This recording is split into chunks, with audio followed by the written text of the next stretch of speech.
Some people call this music dream pop, and it's been called a few things over the years, things like shoegaze or atmospheric alternative, but chances are you didn't call it anything, you just felt it. There's a certain kind of sound that defined the 90s, and it wasn't loud or aggressive, but it stuck with you in a different way. It lived somewhere between pop and alternative, where guitars drifted, vocals floated, and the feeling mattered more than the words. These were songs that didn't hit you all at once. They pulled you in slowly, and before you knew it, they were part of your life. And once you hear it, you realize it was everywhere.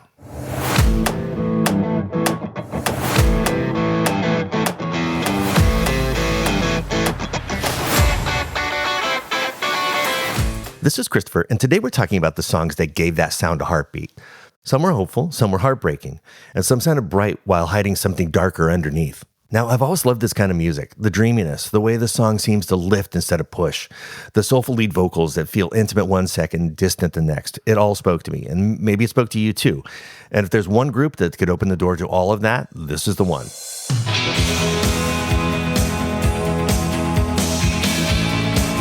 The first song is Dreams by the Cranberries. Released in 1992, it reaches number 42 on the Billboard Hot 100 and helps introduce a new voice that would define the band for years to come.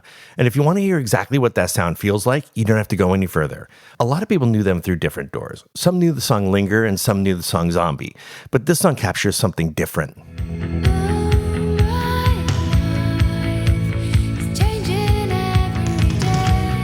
At this point, the band had just found their missing piece. They'd been searching for the right voice, and when Dolores O'Riordan joined, everything clicked. The tone changed, the phrasing changed, the emotion changed, and you can hear it immediately.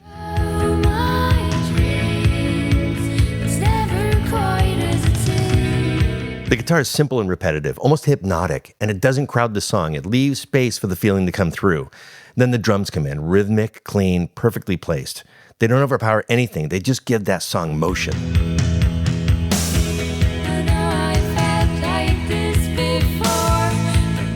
Love that voice. When her voice enters, everything lifts. Part yodel, part ache, part joy, completely unmistakable. She sounds less like somebody performing a song and more like somebody living inside of it. Because it came from you. Dolores said that the lyric came from her first love, and you can hear that in the performance. The whole song carries that feeling of discovery. It doesn't feel polished. It doesn't feel calculated. It feels spontaneous, like somebody experiencing a new emotion in real time and trying to sing just fast enough to keep up with it.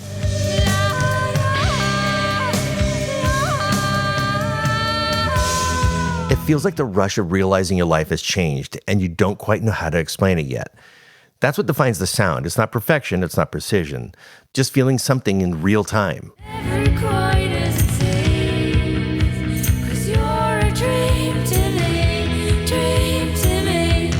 The song Dreams feels like the beginning of something, hopeful, open, full of possibilities. But then, just a year later, you hear what happens when that feeling changes.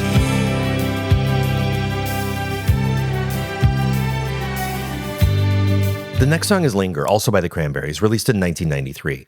It climbed to number 8 on the Billboard Hot 100 and became their breakthrough hit in America. Now, if Dreams felt like the rush of first love, Linger feels like the moment that rush starts to fade.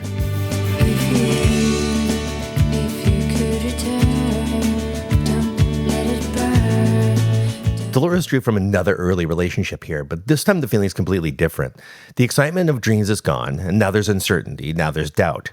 What makes this song land so hard is it's not dramatic, it's not explosive, it's quiet, it's confession, and it's embarrassment. It's tearing me apart, it's ruining everything.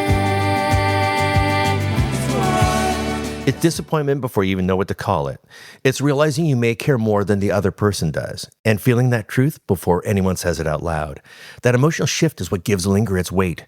It sounds gentle on the surface, but underneath it has this sting of learning that love can be uneven. We're lying all the time. Was it just a game to you? And that's the moment where everything shifts, and you don't fully understand it yet. And musically, the band doesn't chase drama either. The arrangement stays soft, the guitars remain restrained, nothing is forced, and nothing is overstated. You know I'm such a fool for you. You got me wrapped around your feet. The strings add ache instead of grandeur, and they don't arrive with a big emotional statement. They drift in quietly, almost like the feeling catching up to you. And that's what makes this production so smart. A louder version of this song would lose the point, because heartbreak doesn't always announce itself. Sometimes it shows up gently and stays longer because of it. Do you have to let it linger? Do you have to? Do you have to? Do you have to? Even Dolores' voice sounds different here. Less wide-eyed, more wounded. Still hopeful enough to ask the question, but already suspecting the answer. She never oversins it either. She doesn't need to. You can hear the ache in her restraint. You can hear somebody trying to hold herself together while still wanting to be wrong. And that's why Linger lasts. Almost everyone remembers a moment like this. When love didn't end in some huge scene, it just slowly became something else. Quieter than expected, sadder than it first appeared, but now it feels heavier. And I wouldn't feel seduced, but you always really do. I just wanna be with you. And at the time, these were just songs about falling in love and falling apart. Young emotions, small moments, the kind that almost everybody goes through. But it's hard to hear them the same way now, because when you go back and listen today, you're hearing a voice that's no longer here with us. Dolores O'Riordan passed away in 2018 at the age of 46, and that changes the weight of these songs without changing what they are.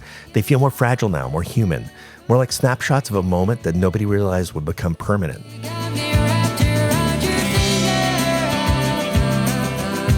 Do you have to let it linger? We started out in Ireland, and now we're staying across the water, but we're heading to England. Because that dreamy sound wasn't just coming from one place. Other artists were building their own versions at the same time. Less dramatic, more understated, but songs that sound bright on the surface and carry something lonelier underneath. And one of the best examples came from the Sundays. People I know, places I go, make me feel tongue-tied. And that song by the Sundays is called Here's Where the Story Ends. Released in 1990, it reached number 1 on Billboard Modern Rock charts. Here's where the story ends. This song found its audience in a very different way. It wasn't even released properly as a commercial single in the UK at the time because the band's record label collapsed. But the song was on their debut album, and once people heard it, it started spreading anyway. I see, weary of me, sharing my good side. Alternative radio embraced it, especially in the United States. College stations played it, music fans passed the album to each other. Sometimes a song doesn't need to have a huge launch. Sometimes it just needs people who recognize something special when they hear it. Here's where the story ends. This song was written by Harriet Wheeler and David Gavin, the creative core of the band and a real-life couple at the time. That probably matters more than it sounds because the song feels intimate, observant, like it understands how private emotions really work. This is a song about feeling outside of everything, moving through people and places, but you never quite feel like you belong. And there's a really great line about a souvenir from a terrible year, and that's really the core of this song. It's that little souvenir of a terrible year which makes my eyes feel so. Not the big moments, the small things that stay with you. The memories you don't choose to keep, but do anyway. And over time, even those memories start to shift. That terrible year becomes something you look back on, something that shaped you. Never should have said the books that you read were all I loved you for. Their debut album was recorded with a clean, uncluttered sound. No heavy production, no studio excess. Just bright guitars, open space, and a voice that never needs to force anything. On the surface, it feels light, almost breezy, but underneath that, there's something more complicated, just like our first album. That's where the story ends. Not in a dramatic moment, but in a quiet understanding. Here's where the story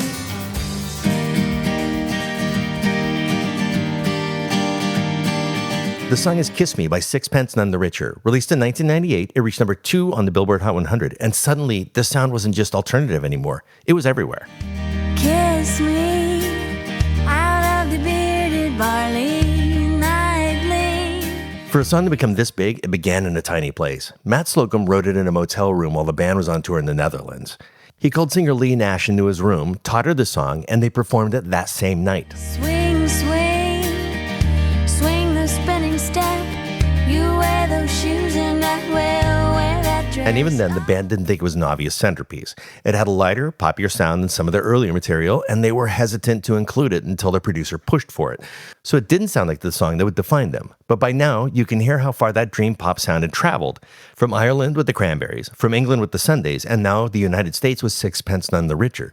Different countries, same emotional language. Oh, kiss me beneath the milky twilight. And maybe that's why Kiss Me fits this genre so well. Even though they were American, the song still feels like it wandered in from an English garden. Pastoral images, soft guitars, bearded barley. It's the kind of romantic innocence that feels older than 1998, which only made its success more surprising. Lift your open hand, strike up the band and make the fireflies dance. But once the song hits movies and TV, especially She's All That and Dawson's Creek, everything changes. What had been a small song suddenly became part of pop culture.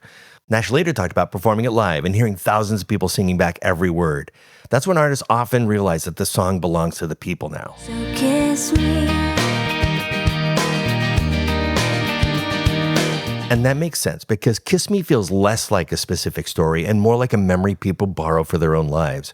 It sounds like a first dance, summer nights, teen movies, the version of love that people hoped was waiting for them. It's not just a song, it's a shared memory.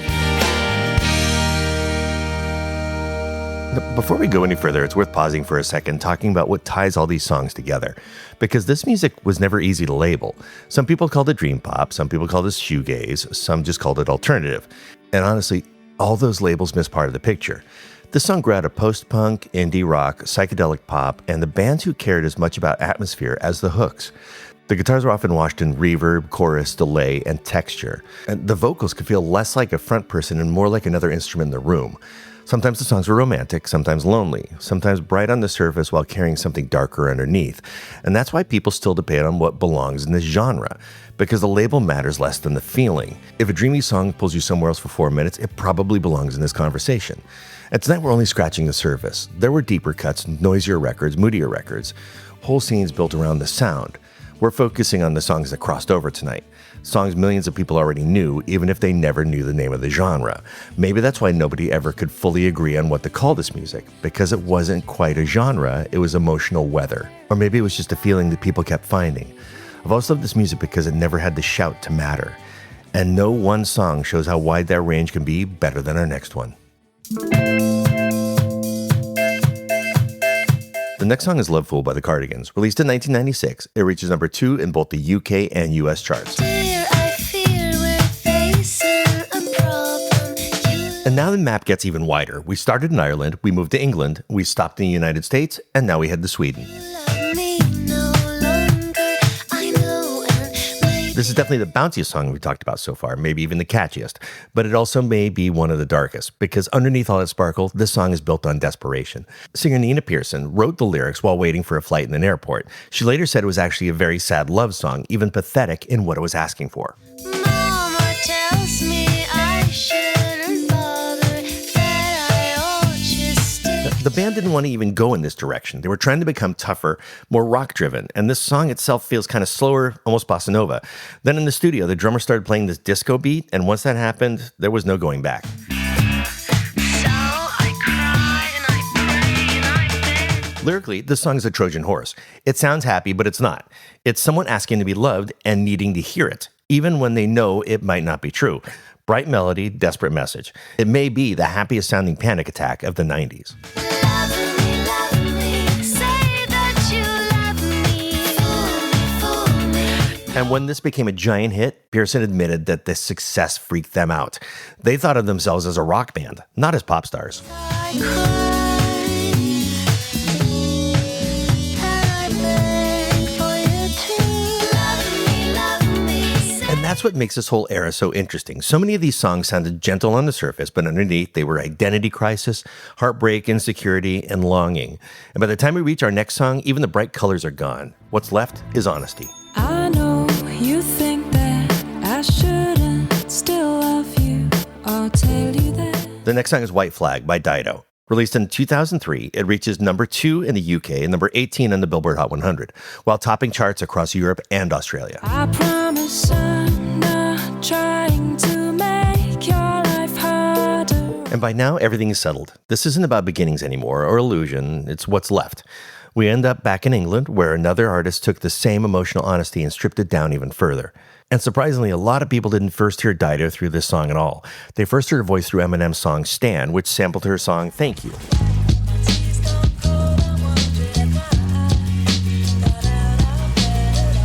But White Flag is where many people heard her story most clearly. But I will go down with this shit. The song is written by Dido, Rick Knowles, and her brother Rollo Armstrong, who also helped shape the production. And you can hear that calm immediately. Light electric layers, soft strings, a delicate piano outro. Nothing reaching too hard for your attention. And I won't put my hands up and surrender. Everything is built to leave space for the emotion, and that matches the lyric. Dido said that the song is inspired by a real breakup with her former fiancé.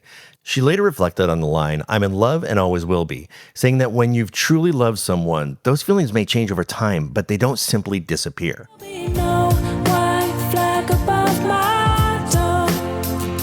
I'm in love and always will be. They may change over time, but they don't just die. And this isn't anger, it's not denial, it's acceptance, but not letting go. The white flag is supposed to mean surrender, but here it doesn't. It means you know it's over, and you still feel it anyway, because some endings don't just end when the relationship does. And if you live by the rules of it's over, then I'm sure that makes sense. She also said that she never gets tired of performing it, because hearing the audience sing it back is one of the best feelings there is. No drama, no shouting, just a quiet truth people don't always admit out loud. There will be no white flag above my door. Now, if you've lived with this kind of music for any length of time, you probably know that there's one song that we had to get to. One song that seems to hold the feeling of all of it. The longing, the distance, the beauty, the ache. The kind of song people recognize within the first few notes. And there's one song left to this story, and it can't end without it.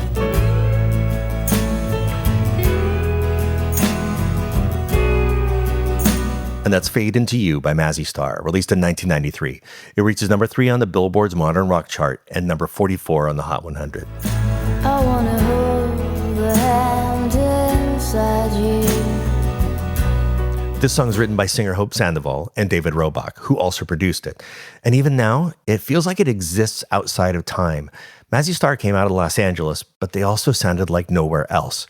Part folk record, part psychedelic haze, and part midnight confession. I wanna take the breath that's true. Roebuck once said that music should leave something to the people's imagination. You should be able to close your eyes and just listen. And that might be the best explanation of this song that there is. Fade into you. Fade Into You doesn't chase the listener. It waits for you. The guitars drift, the tempo barely moves. Hope Sandoval sounds close enough to comfort you, but far enough to disappear. A lot of people hear it as a love song, and it is, but it also feels like trying to reach someone who lives too far deep inside themselves to be reached. Strange, you never knew. Even the title carries a kind of mystery. Fade Into You can mean surrender.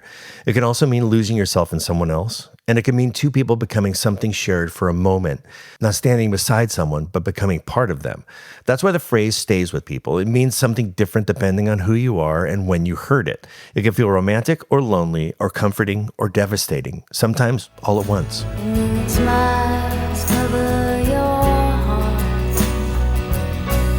The two of them later said that they were never trying to write a hit song. They just had a melody and a feeling, and they followed it. And maybe that's why it lasted, because it never sounds calculated. It sounds discovered. Some songs become nostalgia. This one never did. It still feels like midnight. Fade into you.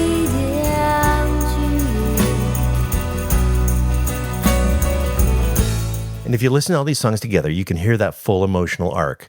And that's what made this sound so powerful. It wasn't tied to one city. It wasn't tied to one country. Ireland, England, the United States, Sweden.